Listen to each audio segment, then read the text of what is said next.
Okay, hello, Leandrit. We will just wait for a couple of more minutes, I would say. No problem. So that other participants can join, and then we can start. Okay, anytime. Excellent. Thank you very much.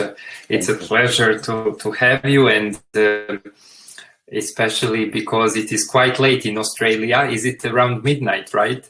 It is, yes. It's 11:30 before midnight. This is very much appreciated, I would say, because on Friday evening, participating in a webinar, I really have to say a huge thank you for this. No, that's okay. Thank you also for the opportunity to address your audience.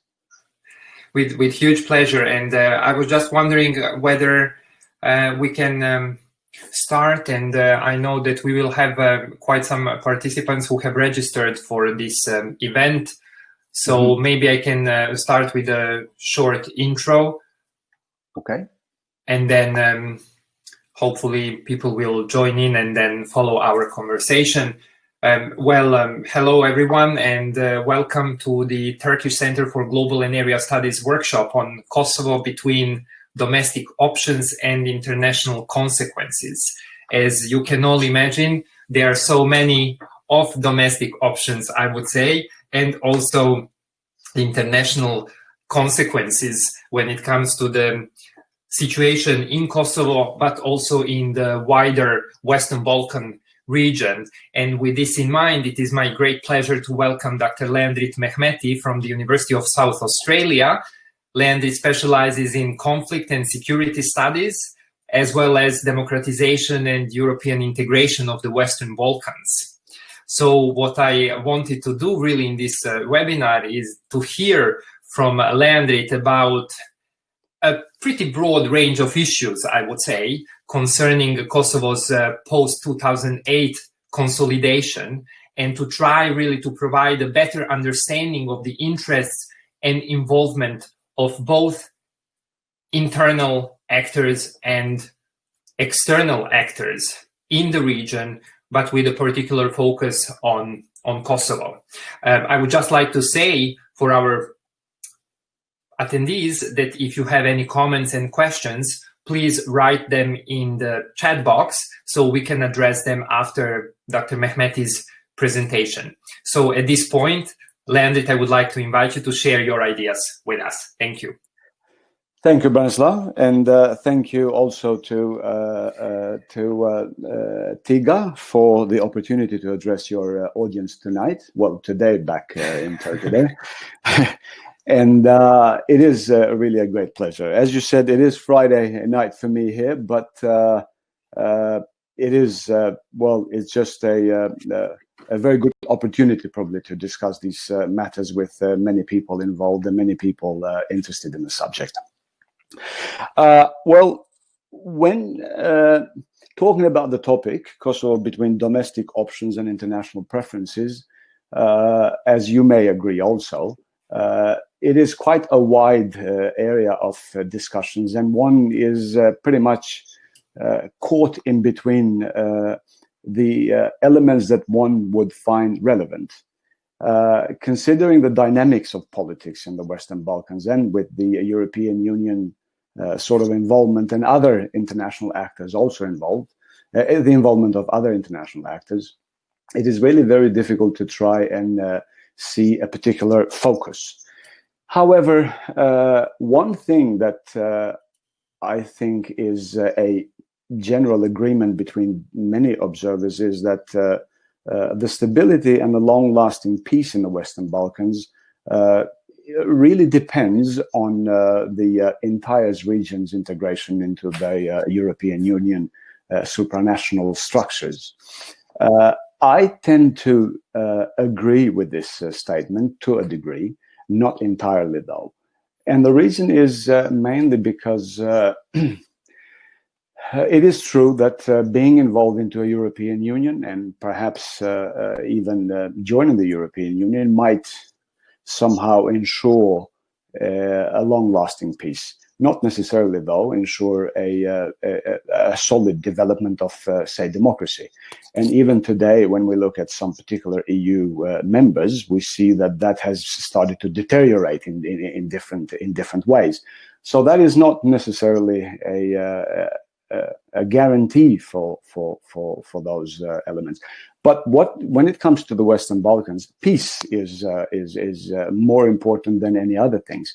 However, reaching the level of peace, obviously, of course, is done through other elements of developments, and mainly here, I mean, the development of democracy and the democratization.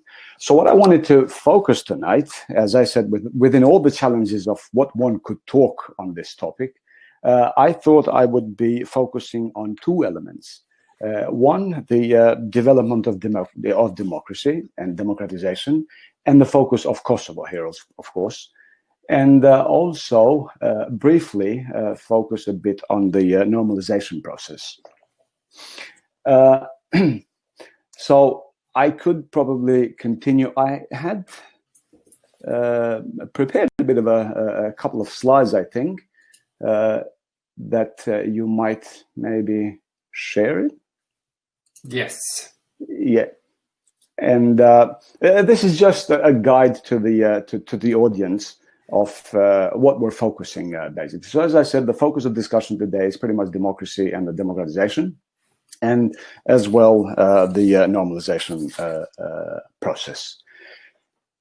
Now, talking about democratization is really a huge area of discussions, obviously. But I think, and you directed me to a particular focus of the post-independence democratization.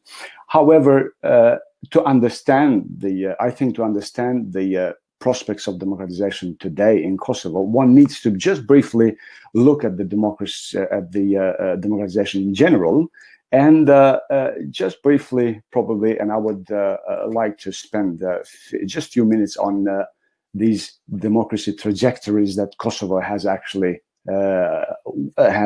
gone through in its since the democracy actually has been somehow introduced.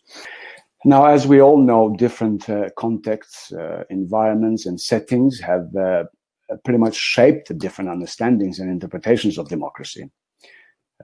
Complex realities on the ground have pretty much determined different trajectories of democracy development, while a political system transformed and transitioned from an undemocratic to a democratic one, if one wants to use Huntington's approach here on democratization. And throughout history, this has resulted in various types of democracies. Now, because a large number of emerging democracies over the last 3 decades, through different waves of democratization, and the possible danger that such transformations might enable the concept of democracy to deviate from its core base, Collier and Levitsky developed, the concept of democracy with adjectives. The adjectives here are developed and defined to explain those possible features that democracies may take due to different contexts, while preserving the core substance of the basic principle of democracy. However, democracy as a very dynamic and a gradual process progresses and regresses according to the local colors. If one, again, here wants to use John Gering's approach, where democracy is achieved by adding certain properties to minimal definitions or subtracting properties from, say, an ideal type of definition. In the Balkans, democracy has been characterized by such steps, where adding and subtracting different properties, therefore moving steps forward, but also moving steps backwards, which necessitates somehow the need to construct a bit of a frame to understand the concept of democracy that has been developed in the Balkans.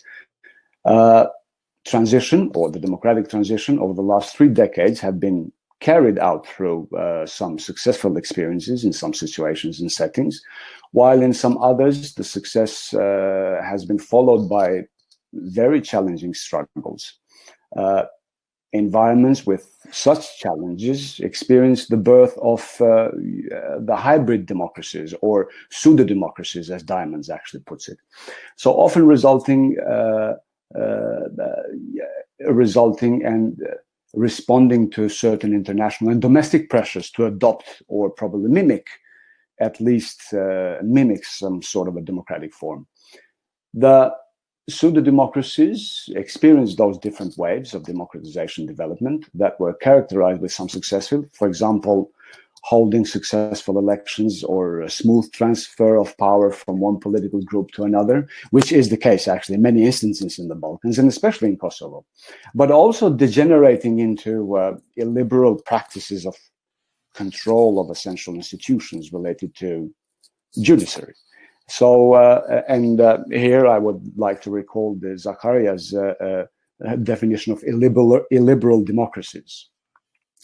So many countries in the Balkans, including Kosovo, currently, unfortunately, are experiencing a reversion or a regression of democratization development, which will be my focus of discussion here.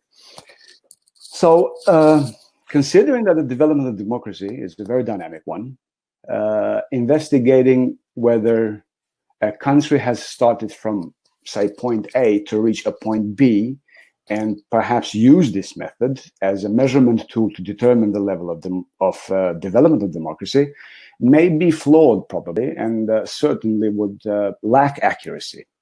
The analysis today that I was thinking would instead focus on actions of institutions towards different governance requirements, and a bit of an investigation on how such actions respect and adhere to procedures, and how do they take social considerations into account through efforts to build accountable institutions. Furthermore, how such institutions would be prepared to implement the EU-required standards to ensure that the integration process stands on solid grounds and secures the materialization of such integration. Now, talking about democratization in Kosovo specifically, as you've seen on that slide, it has gone through certain particular phases. Obviously, when it started and when democracy was induced in Kosovo back in 1989 and pretty much 1990s, throughout 1990s, has been characterized, that type of democratization in that time had been characterized with similar characteristics as in all other successor states of the former Yugoslavia, which were mainly linked to legacies of the conflicts, of wars during 1990s, but also of the communist legacies and certain former authoritarian rules and practices. So compared to other successor states of the former Yugoslavia, democratization in Kosovo was exceptional in the way that that process was linked to the statehood and to the lack of institutions. So Kosovo back in that time lacked institutions to democratize. Obviously, of course, institutions were existent, but those institutions pretty much were not institutions that were accepted by especially by the Albanian population in Kosovo. Therefore, one can probably say that it lacked institutions. So the lack of institutions could be considered as a barrier to enabling a more substantial democratization process to take place, something that had been studied extensively in transition and democracy literature over the last 3 decades. While in the post-intervention democracy, and here I mean from 1999, pretty much since the installation of the international presence in Kosovo, that presence was tasked with assisting establishing functional democratic institutions. Yet here, though, different questions probably that were not necessarily asked in that time, and I think are key to understanding all that process, and are key to also understanding how democracy is developed if that democracy is somehow imported and it is somehow mimicked. Questions like to whom those institutions those institutions represented. Did they represent state institutions who were accountable to the people of Kosovo, or did they represent institutions of the international administration that were accountable to international institutions? The situation there, as we know, was that obviously, of course, pretty much they were more accountable to the international institutions rather than to people in Kosovo. And therefore, it was a bit of an environment of, say, those years were characterized with a sort of an undemocratic nature of the international presence, if you will. Here, what I mean is the fact that UNMIK, for example, as the governing body in that time, enjoyed the absolute power of decision-making process in Kosovo without being held accountable to the Kosovo population, but instead being accountable to the UN Security Council. Now, within many definitions of democracy, Brzezinski's definition I find to be quite interesting in this context, where he defines democracy as a system in which no one stands above the will of the contracting parties. The point here is who was the contracting parties in that time. And it is quite difficult actually to claim that people in Kosovo were a contracting party. However, though, population did participate in election processes to elect officials. And and this is how that contract somehow started to establish. But still, the real power continued to remain in the hands of UNMIK. But what is most important in all this process is the democracy development after independence. And without going into too many details here and bore your audience with all those details of what might have happened there, what I want to focus at this stage is one particular point of how the democracy development has come up to a standstill. Where has it come, and where it has stopped? I would think that the democratization in general has stopped in Kosovo, and obviously, of course, when I say this, it is not entirely accurate, though, because again, even though many processes has happened there and many elements of corruption and organized crime and even state capture, which are the elements that have stopped the democratization even today, still, though, there is a bit of a spark in Kosovo, which is also, and you may probably agree with this, it's a spark of positive developments of democracy in Kosovo after independence. And mainly because of the fact that Kosovo does have a good and vibrant opposition, which, for example, situation in Albania is a bit different, or situation in Serbia also is a bit different when it comes to an existing vibrant opposition. And media has played a really huge role in Kosovo, but also many other think tanks. And the very fact that there are hundreds of reports that have been published about corruptive affairs in Kosovo, this is also a sign that, democracy has experienced some development. The problem, though, is that Kosovo today stands very behind in line when it comes to comparing to other countries in the Western Balkans in terms of the European integration, for example. And this is that tricky part, which I have argued in other occasions, is that it comes perhaps to reporting. What do you report and how do you report, and how that report actually reflects the reality on the ground. However, though, when one observes the media in Kosovo, or also these publications of different think tanks, and some of them that I could list here would be for Movement, for example, or Democracy for Development, or Kosovo Center for Investigative Journalism, or GAP Institute, or KIPRED.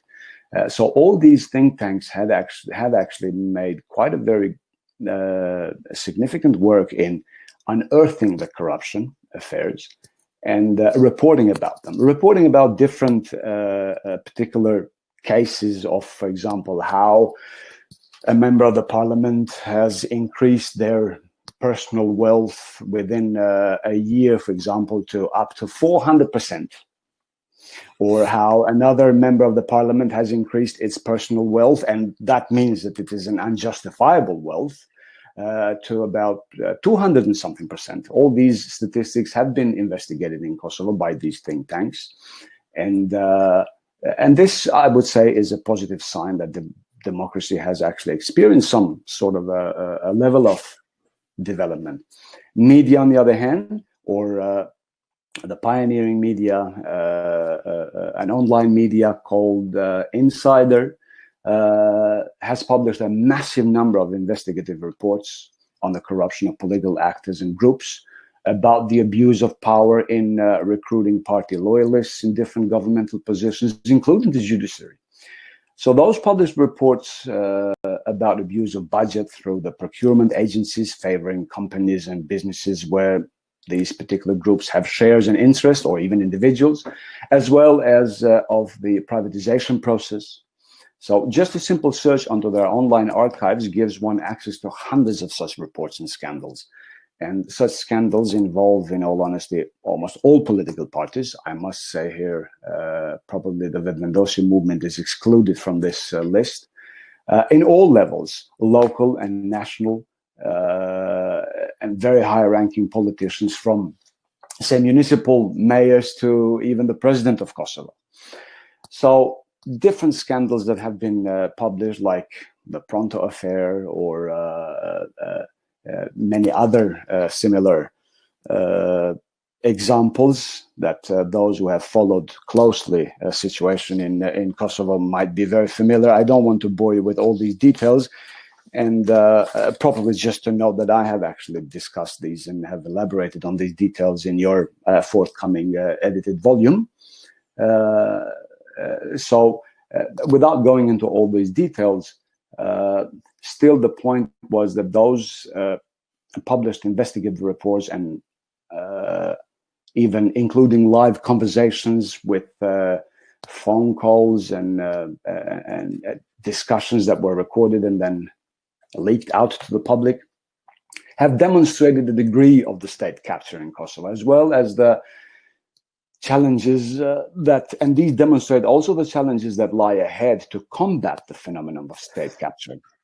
It also demonstrates the degree of the reaction of the public in a post-conflict environment, and also the lack of a tradition of checks and balances. It has demonstrated the will of the political spectrum that enjoys those social, financial, and political privileges to foster and encourage democratic development and democratization of institutions. Obviously, of course, when one sits comfortably in that situation and enjoying all those privileges, probably, we can imagine how much they are keen to, how much they would be keen to encourage the development of democracy, or rule of law, if you will. So this has brought the situation that combating corruption, and in this way advancing the development of democracy, in fact, has brought the situation that one may only think that it will require perhaps a new political elite to emerge, because in all honesty, personally, I just don't really see how that is going to be possible with these political actors, considering that all of them has been included in these types of affairs, and the population here is quite aware about this. And the reason is they may have not been aware about these when, for example, those particular reports would be published by different think tanks, because not many people would read them. But population has become very aware when those types of reports had actually hit the media, radio, TV, and social media as well.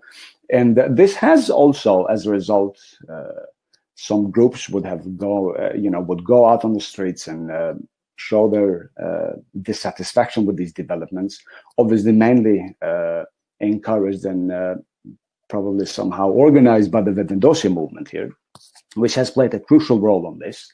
And pretty much what I want to say is that it has become aware about all these things.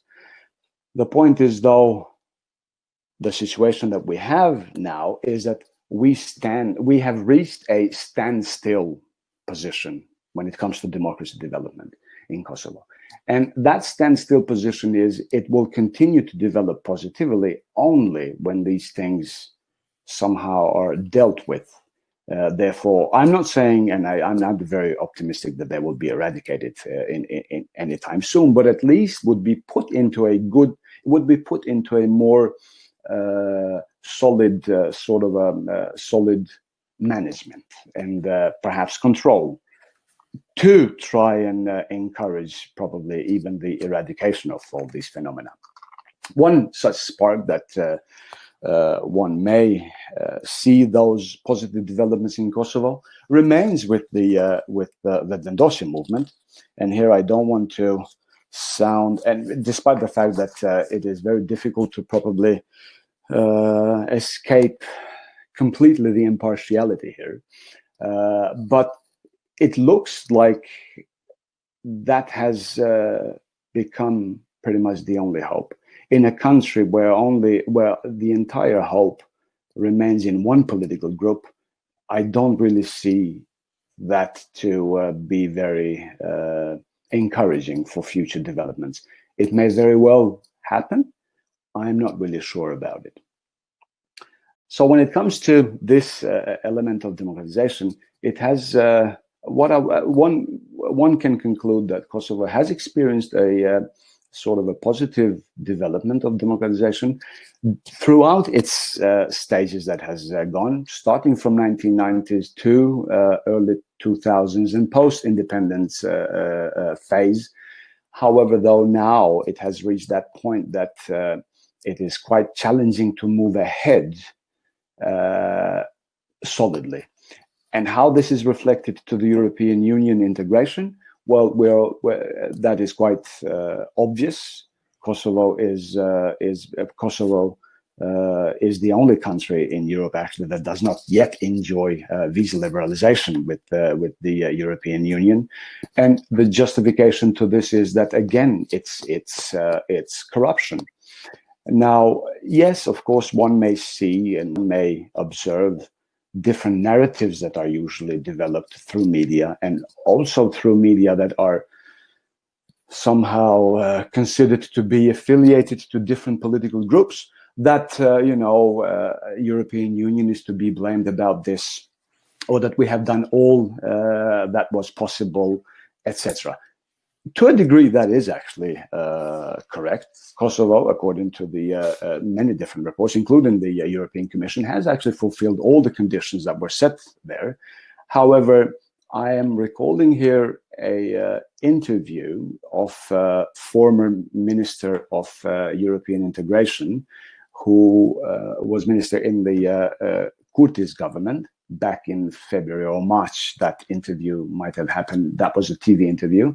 And he claimed there in that interview that according to the reports that he has actually seen when he got the position, was that the European Union was requiring specifically to target specific individuals. And he claimed there that there were names. He did not disclose those names, but that there were names that needed to be looked upon in order to proceed further with the visa liberalization, for example, when he was asked about it.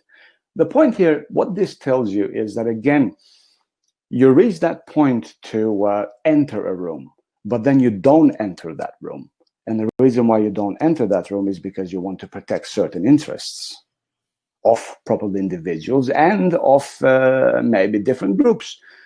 This is the way I see that reality. I may be completely wrong, of course, because I'm not really sure about the accuracy of that statement of the former minister. But I'm assuming that he may have, he has probably spoken with competence on that.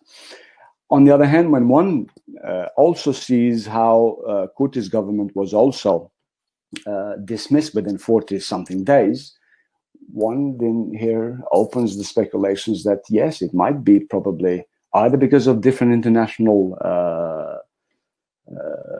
plays, but also because of the domestic issues. Now, coming back to our topic here that we said, between domestic options and international preferences, when it comes to international preferences, one of the other things that is important in this aspect is the normalization process, hence my second point that I wanted to elaborate on.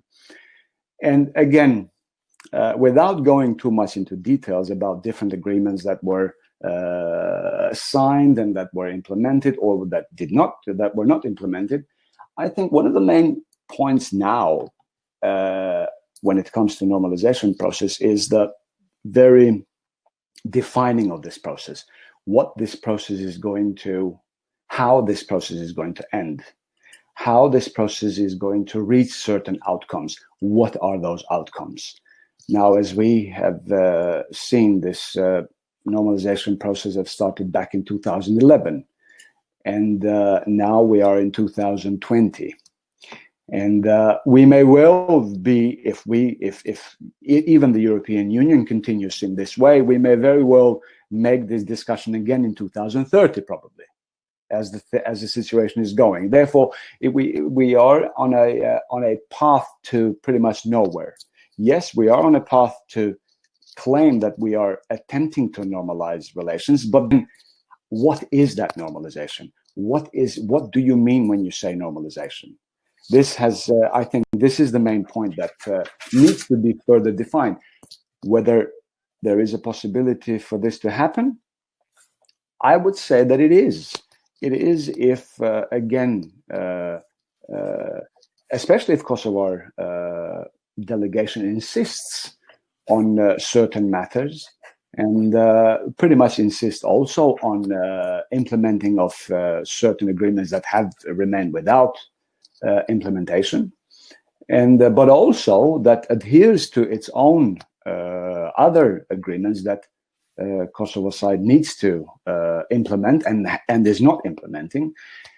So again, the point here is that this process may continue solidly only when the situation is created for a clearer definition of this process. What does this process will end up?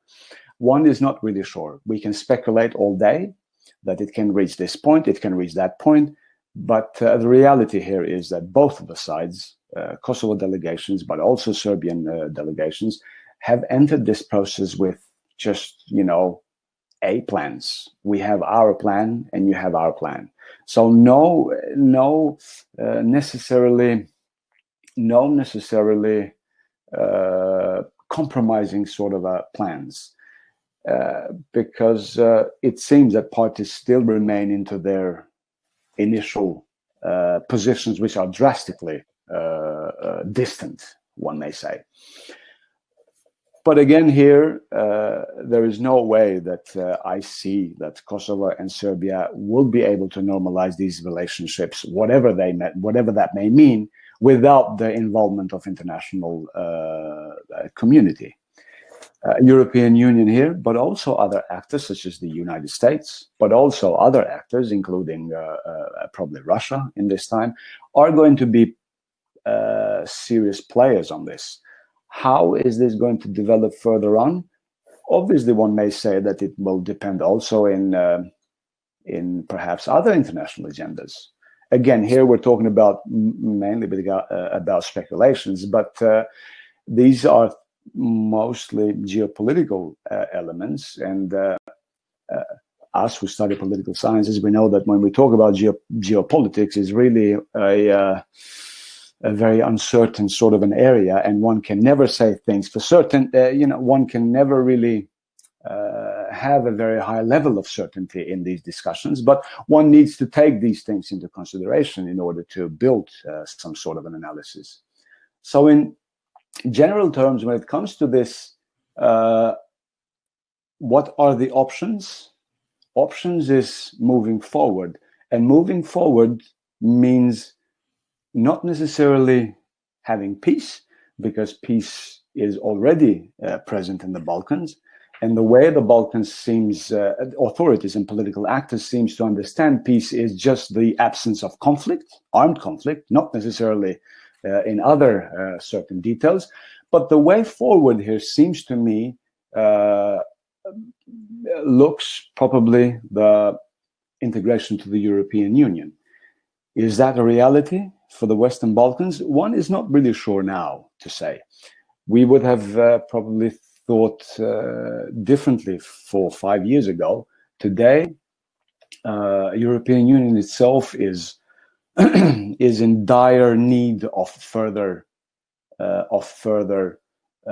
defining of its own goals and further defining of its own backyards or neighborhoods. So in that sense, once that process does not progress, then therefore the way to evaluate the progress in the Balkans also stops. Therefore, if that doesn't progress, also other processes that have started in the Balkans do not progress. They just stay there and, and circle around the vicious sort of a cycle of having some good episodes and then having some bad episodes, having some good experiences followed by other not necessarily very good experiences. So again, that vicious circle.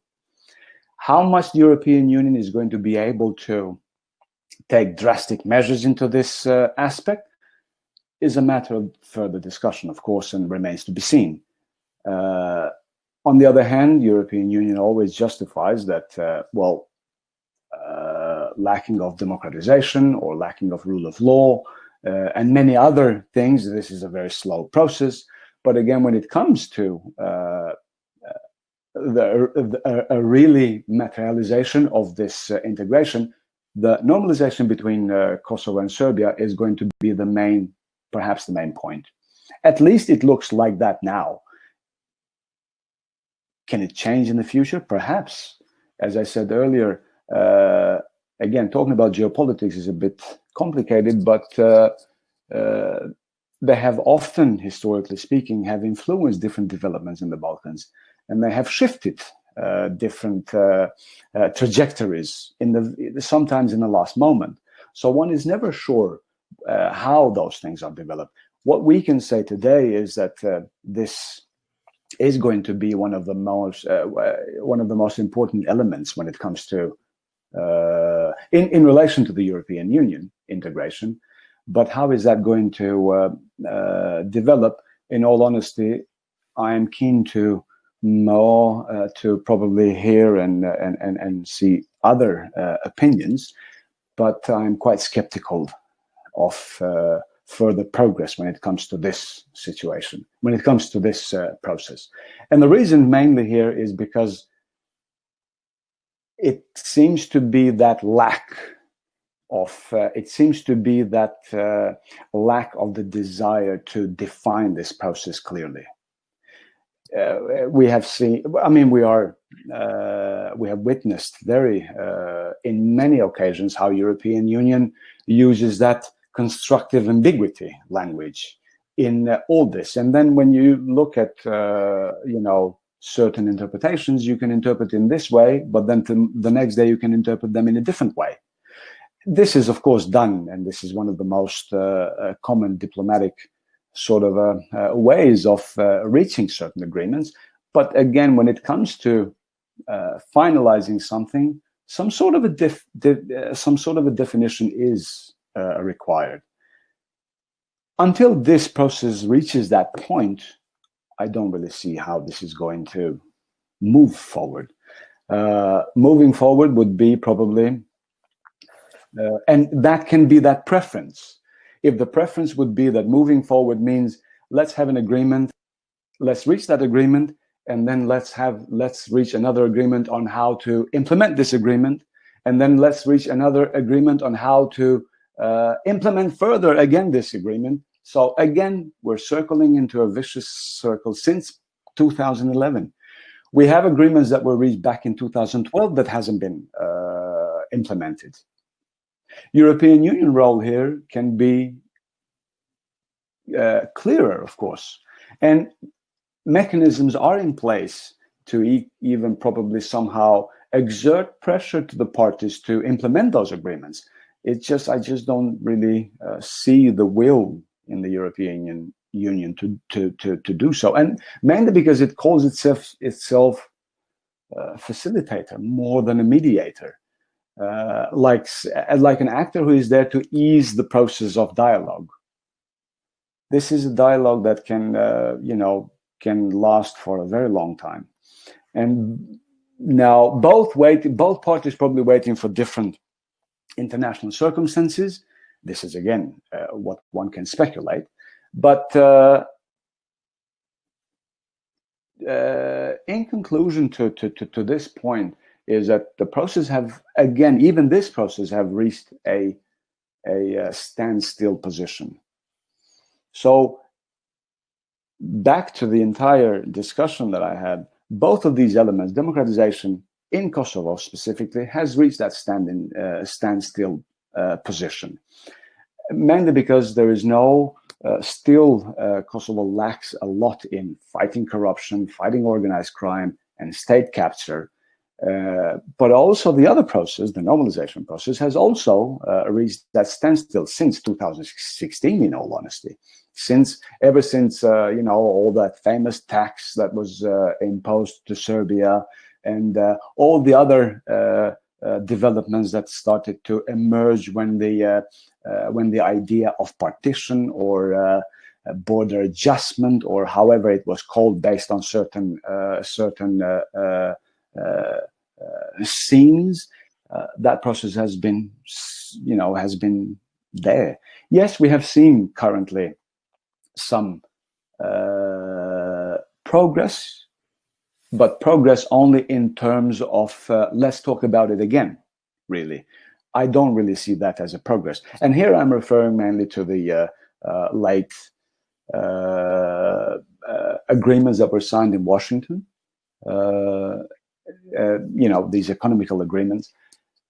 So there are some movement there, but again, they are only movements to continue that vicious circle. The problem between Kosovo and Serbia is not economical. Problem between Kosovo and Serbia is political. Until this aspect of that normalization is actually discussed and worked with, no other agreement would be very relevant. It is the idea here behind is that the other agreements, for example, the recognition of diplomas or car plates, or all these technicalities, or what they were referred to earlier as technical agreements, yes, they are supposed to ease the way to the final agreement, which is the political agreement. But it seems that these types of technical agreements are agreements that can go on and go on for a very long time. And these are also agreements that enable somehow the process to just postpone for the next phase, postpone for the next year, etc. And the point is, and that's why I say that it has actually reached a standstill. We could not say this back in 2013 or back in 2014, because we were hoping that these technical agreements might bring us to that phase, probably to reach that. But it is already a decade. And it may very well be another decade if we continue like this. But if we continue, on the other hand, to try and define this process as clear as possible, and also then we take a hand as a European Union, for example, to act as a mediator into this, then European Union does have the mechanisms in place to actually even act as such. And this is that, again, coming back to our discussion, Kosovo between domestic options and international preferences, I would say that when it comes to Kosovo would probably benefit more if it's focused on domestic options more than actually in international preferences. A situation in Kosovo where democratization continues to develop seriously, and when I say continues to develop, I mean continues to develop in such a way that the corruption, for example, is insignificant. Therefore, yes, I'm not saying that it can be eradicated everywhere, because I don't think that happens anywhere in the globe for that matter, but at least it comes to stages to be insignificant, then chances are for Kosovo to even consolidate its own statehood, even internationally. Now, yes, we do have a situation where, for example, 5 European members don't recognize Kosovo. And they don't recognize Kosovo's sovereignty because of their own internal problems, perhaps. The thing is, how would you be able to, why is that important? In terms of European Union, yes, it is important in order to have Kosovo, for example, join the European Union. But how much that is important to consolidate its statehood? I think here democratization, and therefore this is the reason why I focused on democratization tonight, is the key to that, because it not necessarily makes Cyprus or Slovakia or whatever member that doesn't recognize Kosovo to actually do recognize that. Because Kosovo has become a really democratic place and has become a really good sort of a economical tiger, if you will, in terms of, say, like other models in the world. That does not necessarily offer you the a consolidation of statehood. Take Taiwan, for example. Taiwan has has such a situation, economical situation, but also a very impressive internal political stability. Hence, it is recognized by a handful of countries. But still, the point is, in Kosovo's case, it needs to find the ways to try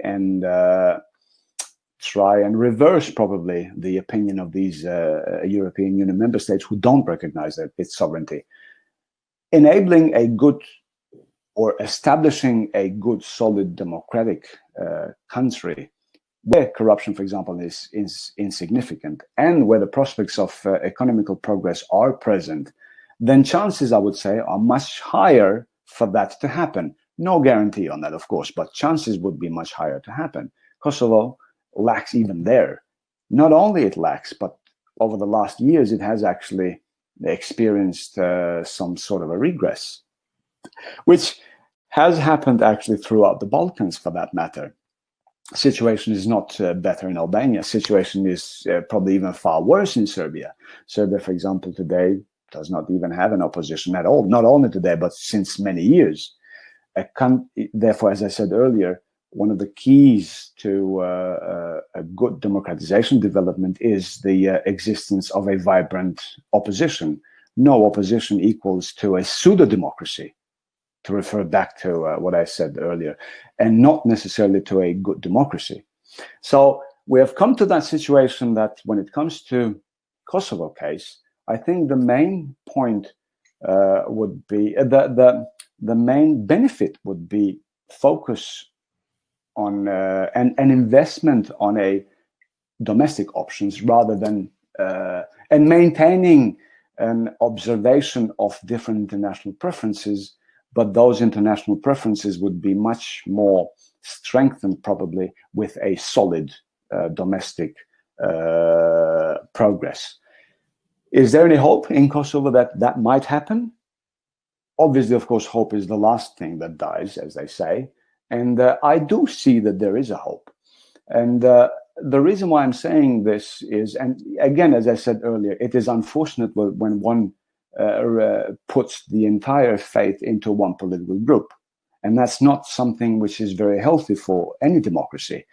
However, the political group, and I'm referring here to the Vendosje, it has, within its very short-lived sort of a period, it has somehow demonstrated a goodwill to fight the corruption, a goodwill to start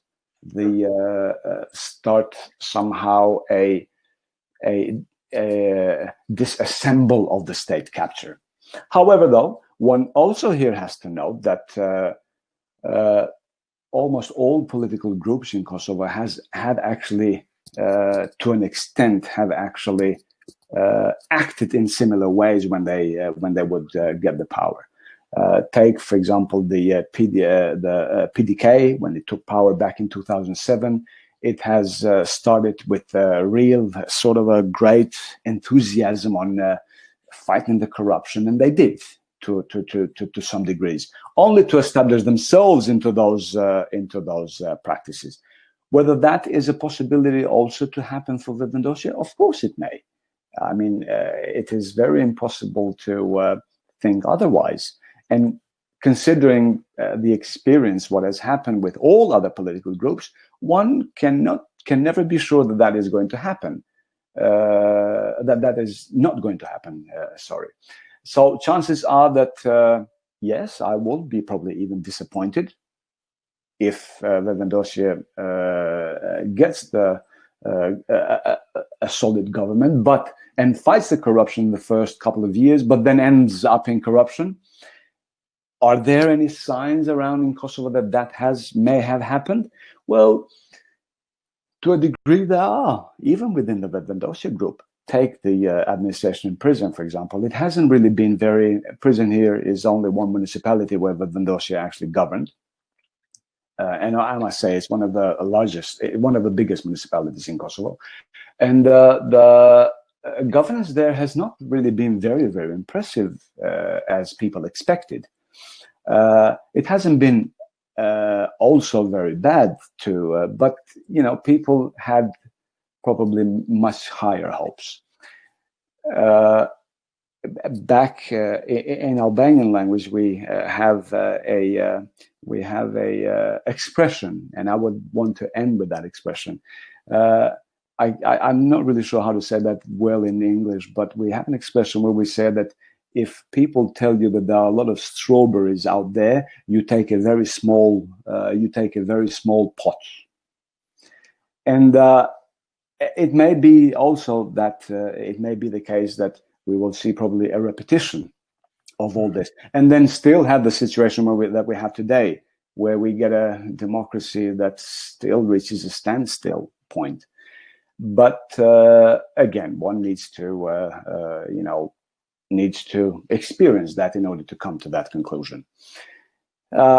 Generally, as I said, in conclusion to this, is that Kosovo's path towards the European Union integration is really insecure, and focusing on domestic elements of governance and improving on democracy and democratization, rule of law, mainly, would ensure that path becomes stronger. Not necessarily becomes secure, but becomes stronger, and progresses in different sort of phases. Also, a focus on domestic options strengthens the state of law. And when it strengthens the state of law, and when it strengthens the rule of law, it strengthens automatically the position, even the position that Kosovo has in international scene. And also, in this respect, it strengthens the position of Kosovo even in the normalization process with Serbia. And such strengthening of Kosovo's position might also be a key to see that the normalization process continues with more hope in sight. As currently as it is really something that it's a process, again, as I said, that circles around a vicious circle more than anything else. I will probably stop here, Branislav, because this is a never-ending sort of a discussion, and perhaps would open the floor for any possible questions. And yes, apologies if I have extended my you're welcome tonight. Not at all. Thank you so much for your in-depth evaluation of the state of the affairs.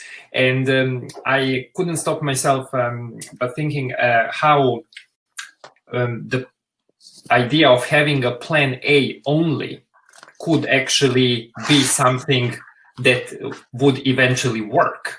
And we saw this from the very beginning of the conflict, that both parties and until today have insisted really on Yes. plan A only, in which really one party would end up as a complete winner and the other one as a complete loser of the whole Kosovo drama. And but I also would like you to reflect a bit more on the idea that actually when certain other options, which we could call them Plan B, appeared, be it about partitioning or territorial exchanges, it somehow turned out that actually it was the political elites who tried to use and abuse these ideas for their power maximization and consolidation of their own standing, rather than really thinking of the normalization of the situation.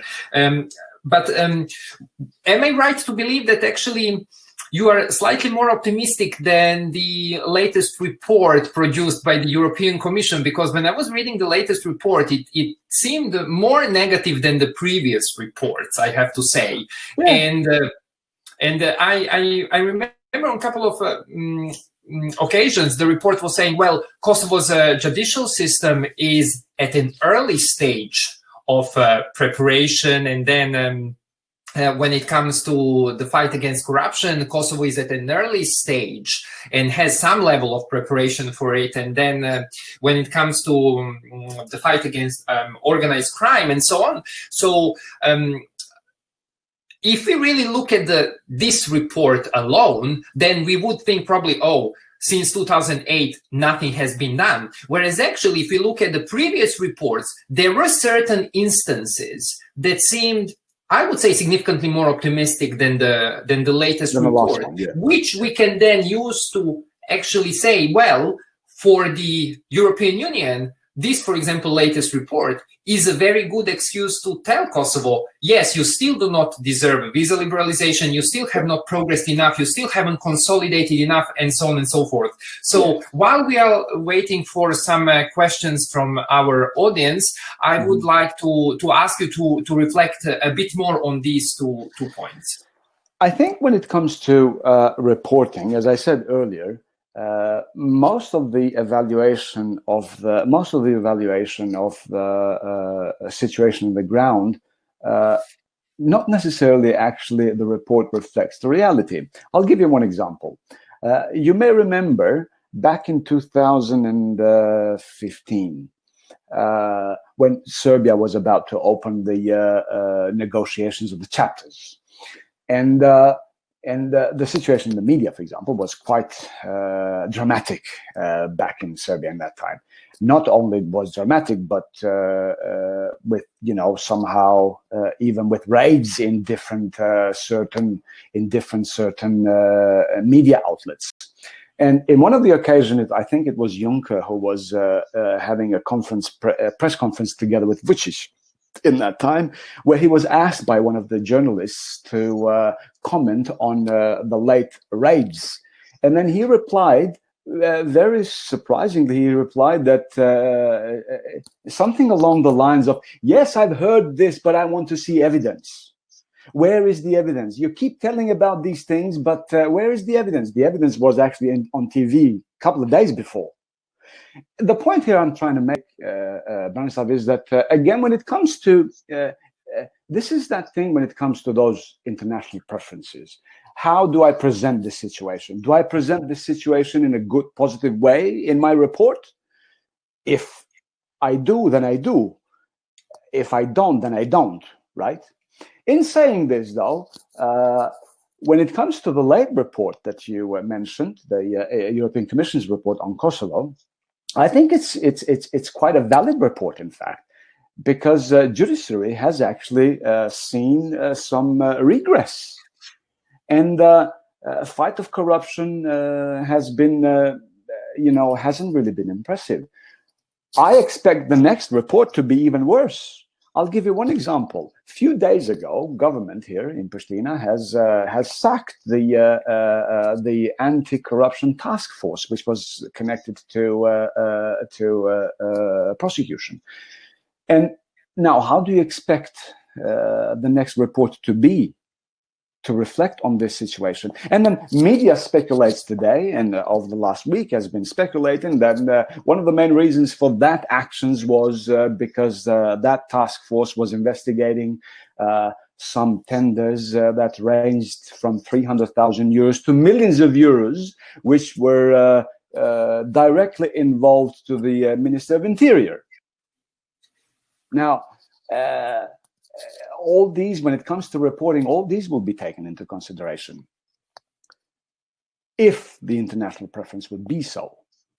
So you said it well. It is a very good excuse now to say that, you stay where you are because you don't deserve this, you don't deserve that. Yes, European Union has these potentials to say anytime they want, really, for any Balkan country, not only for Kosovo. And the thing is, is it comes to reporting. But even though, again, Kosovo has not really performed very well, you may note that there were some reports, including the report of the State Department that usually is also issued on a yearly basis, which praised quite significantly, and that Kosovo has done a huge work in fighting corruption, but they were referring to the government, Kurti's government, back in January and February. Similarly, some reports of the, even coming from the European Union, reflected quite positively on that. The point here is that we had a government there that did do something about it. At the end of the day, all these governments who took the power before have done the same. Hence your point that some previous reports were actually more positive. Of course, they were positive because there were positive actions on it. But then later it became negative because judiciary started to be captured by other actors. That's the problem. Right. Thank you very much. We have a question here in the chat box. Could land swap between Serbia and Kosovo lead to conflict instead of solution, meaning prosperity and European integration of the region? Well, I think, generally speaking, land swaps and arbitrary actions and change of borders historically has always brought conflicts in the Balkans. Take the arbitrary changes back in 1878, take them in 1912, and they have always brought problems. However, back in the day, they brought problems because very, very significant amount of different communities and ethnicities remained under sort of an administration of other larger communities. Take, for example, the Albanian population in Kosovo and in other areas of Serbia proper remained within Serbia. Now that was a huge community, not a very small minority. And therefore, the problems there were, it was a time bomb that was fixed in a particular period of time to be activated later on, as we have seen. The problem here now is that my question would be here, would that also be the case now? One may say that it may not be the case because here we're not talking anymore about those large communities remaining under the administration of other communities. We're talking about pretty much ethnic borders here, probably. And and the point here is that it is very difficult to be sure whether that would lead to a conflict or it would bring prosperity. I think what would bring prosperity there would be the integration of the entire Balkans to the European Union. Then these problems would become obsolete. They would not be eradicated, of course, but they would become obsolete. The problem of that particular border, of this particular municipality in Serbia and the rights, or this particular municipality in Kosovo and the rights of the communities, would then become part of some supranational sort of structures of the European Union. Therefore, borders would not really make much sense. But if the entire region would not join the European Union, and the European integration would just remain a distant sort of an objective, then I think any touch in the borders and land swaps, or even how they were recalled even back in 2018 when this discussion started to become quite serious. We have even heard some terminology as some now I'm losing that word. What was that? Ethnic cleansing, but it was a moderate sort of an ethnic cleansing where you take now Serbs from some enclaves in Kosovo and ship them to Serbia while getting them. So even these discussions were, but I don't really see how that can be materialized without a conflict. So the fear is always there. I'm not really sure whether the land swap between Kosovo and Serbia would lead to conflict at this stage. If that would happen, perhaps it would, but perhaps it wouldn't. But it would still be a time bomb, I would say, if that is not material, if the entire region does not materialize the integration into the European Union. Thank you. I hope that addresses Professor Bozbach's question. Let's go briefly, while we are waiting for maybe another question or two. Who owns the normalization process? That has a bit remained unclear from your presentation. You touched upon many issues there, but who really owns the process? Because if we take a look how certain aspects of the normalization process have been presented to the public, and I can see, and we are very much on the same page when it comes to that, we are very much concerned about the community out there, right? So on the one hand, we do have elites who are concerned with their power maximization and wealth accumulation, and probably state capturing processes. But on the other hand, we really have the community, and we are very much concerned about the position of the local community, both Serbian and Kosovo Albanian, right? And kind of living together type of thing. So then who owns the normalization process? Because I'm getting an idea that we have different levels of the ownership here, which are not necessarily complementing. Well, I'm not really sure that I'm understanding your question in terms of who owns it. I think it's. I think you need to. Is it? Absolutely. Is it something that is really owned by the two parties, or is it something that is a project presented by the international community?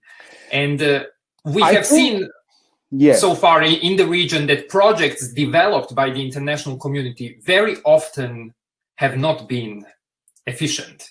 Yes, I think. Well,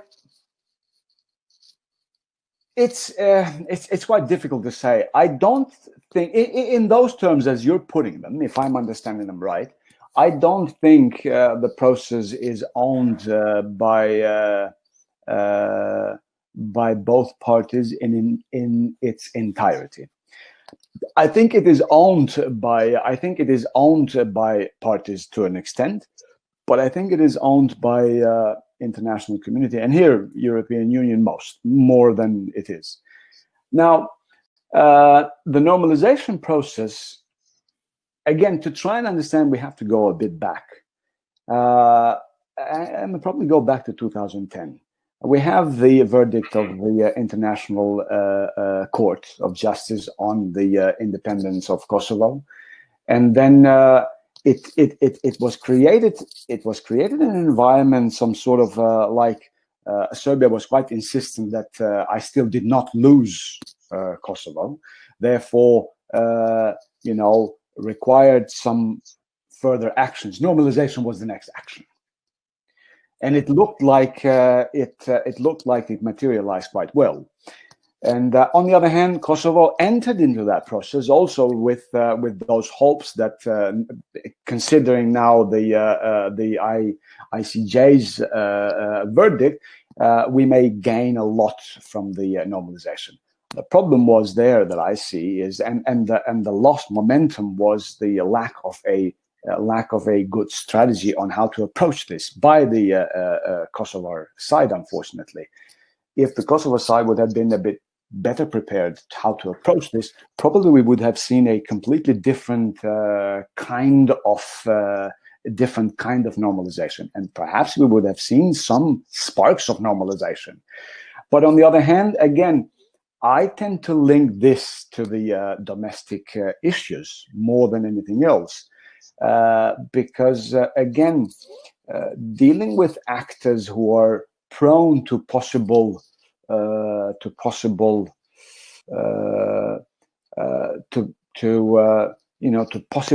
different possible interpretations of things, and with unsecure actors from both sides, it may quite be the case that then the process stands and develops in the way we have seen it has developed. Therefore, trying to circle around a vicious circle more than trying to get to a point of normalization. Now, who owns the process? It's really hard to say, Branislav, in all honesty. I would like to really know this answer for sure, but it's quite right, because there was a lot of hype around the Washington Agreement, and you saw how President Trump, for example, approached it. And well, you have to understand one thing. Look, you have to understand, Trump for the moment is dealing with his own campaign, and it is quite normal that he would say that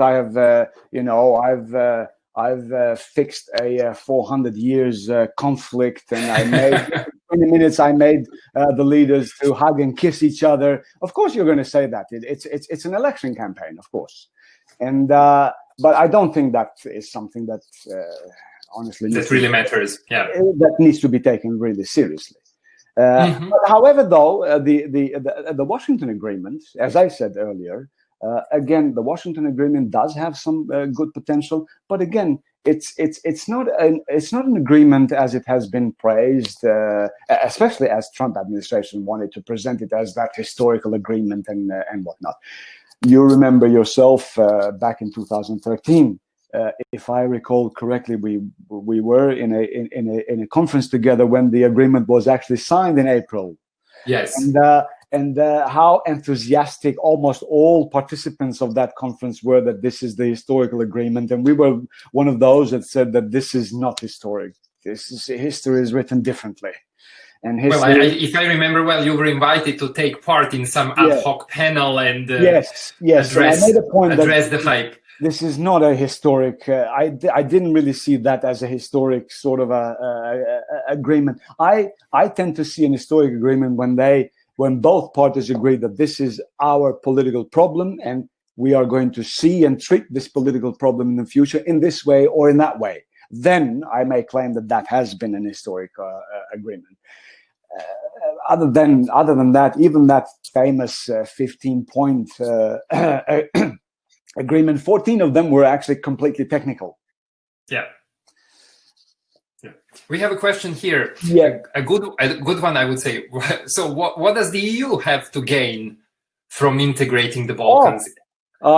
This has been one of the main questions over the last couple of decades. Actually, it's quite difficult to say, and there are so many different theories about it. My personal view would be that the only thing that currently European Union would benefit from integrating the Balkans into itself is that it would decrease significantly the potential of the conflict. Nothing else. Therefore, making them part of certain supranational institutions would bind them together in such a way that possible armed conflicts would not necessarily be significant. Possible conflicts, yes, we see conflicts between even European Union members even today, for that matter. But I think that would be the main gain of the European Union itself. And therefore, I think this is the reason why that hasn't really been that interesting for the European Union. European Union probably, I would assume, want to maybe see more benefits rather than just this. On the other hand, if for example, they would deem that the armed conflict is not very possible at this stage, then the situation is fine. It's Balkans. I mean, this has been pretty much the approach of the European Union, unfortunately, over the last 3 decades to the region. And judging also with the how the developments have actually happened, one is very difficult to come to a different sort of a approach, honestly. Right. So, okay, since we do not have any more questions, I'll use the last one, and then we can conclude our webinar session. So now thinking about 2025, that's very popular, and there are so many strategies being drafted looking at 2025 or 2030. I think for the Balkans, 2030 is a bit too ambitious to try to predict. That's my view. But 2025, when it comes to the region, not necessarily just the case of Kosovo, where do you see it? How optimistic can you become, or a bit more optimistic than what you were before? Yes, I would really love to be more optimistic as I was before, in all honesty. And to a degree, I am. But I am only if a situation in Kosovo changes in terms of, and a new political elite emerges very soon. If that happens, and if that political elite focuses on domestic issues, focuses on the fight against the corruption, and that is possible, despite the fact that some people are also arguing that it is so difficult, and the organized crime has actually spread so much that it is very, very difficult to actually even combat. I don't believe that will be the case, actually. State institutions, at the end of the day, would have the possibility to do that. What they need is the will to do that. So in case a new possible political elite emerges and honestly fights corruption and makes somehow the current actors who are involved in corruptive affairs obsolete, then I think that the chances are that the progress in Kosovo would be, some progress in Kosovo would be visible. That would reflect in the region, of course, because I think that would reflect in the region in terms of its relation with Serbia. That would reflect also in the region in terms of its relation to other neighboring countries, namely Albania and Macedonia, more than with Montenegro, for example. And as such, those possible positive developments might probably create some sparks of hopes in other countries. And here I'm referring more to Serbia and Albania, actually, because these are these two countries that simply opposition does not exist at all. And as I said earlier, a country with no vibrant opposition is pretty much an authoritarian rule. A moderate authoritarian rule, not necessarily putting tanks on the streets, but with the semi-authoritarian, yes, a sort of a semi-authoritarian or a moderate authoritarian. So it could probably reflect positively. Now, if this is the thing, if this is the desire to see such things, or if this is a real sort of a prospects for that to happen, I'm not sure. I am, though, very hopeful that still Kosovo would somehow hold the key probably to that, but only if a new political elite who can focus and fights the corruption seriously. If not, then we just continue with the same old story that we have had over the last 5 years to the next 10 years.